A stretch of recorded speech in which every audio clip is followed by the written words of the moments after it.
The commercial real estate business has evolved significantly over the past 100 years.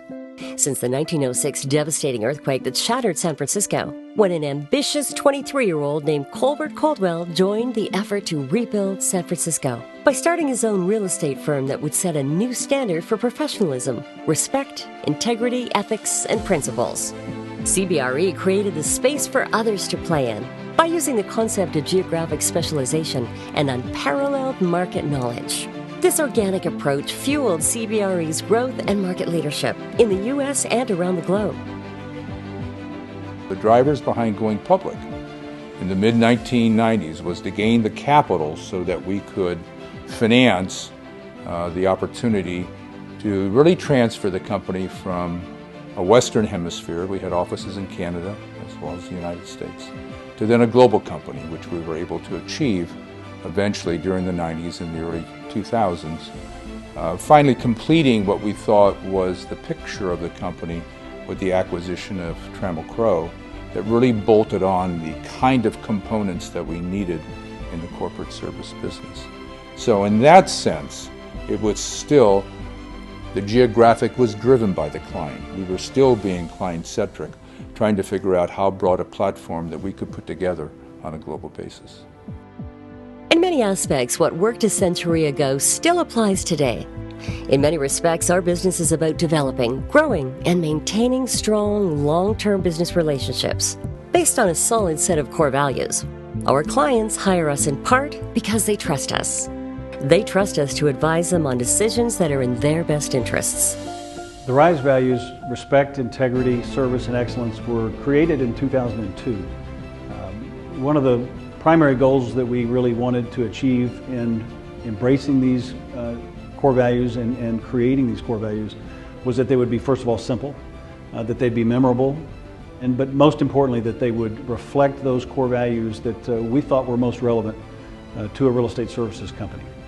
So the idea of respect, that we would both demand respect of each other, but also try to gain the respect of our clients in the industry. The idea of integrity being that quality that says we're always going to be focused on doing the right thing, being honest, doing things the way they should be done. The word service, obviously we're a services company. We're committed to have a kind of a servant's heart in how we approach the business, how we approach our clients, knowing that we exist to serve them. And lastly, this word excellence, that we're committed at all areas of our company to being the best that we possibly can be. Deep and meaningful client relationships are the cornerstone of our business. We earn these relationships by delivering results that no other service provider can deliver, ultimately achieving trusted advisor status.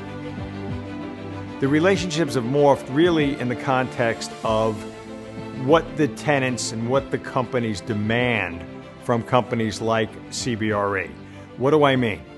When you look at a large corporate client, 20 years ago, it was totally real estate focused. Now what happens is it becomes capital markets. It becomes real estate focused. It actually comes into the corporate services aspect of it.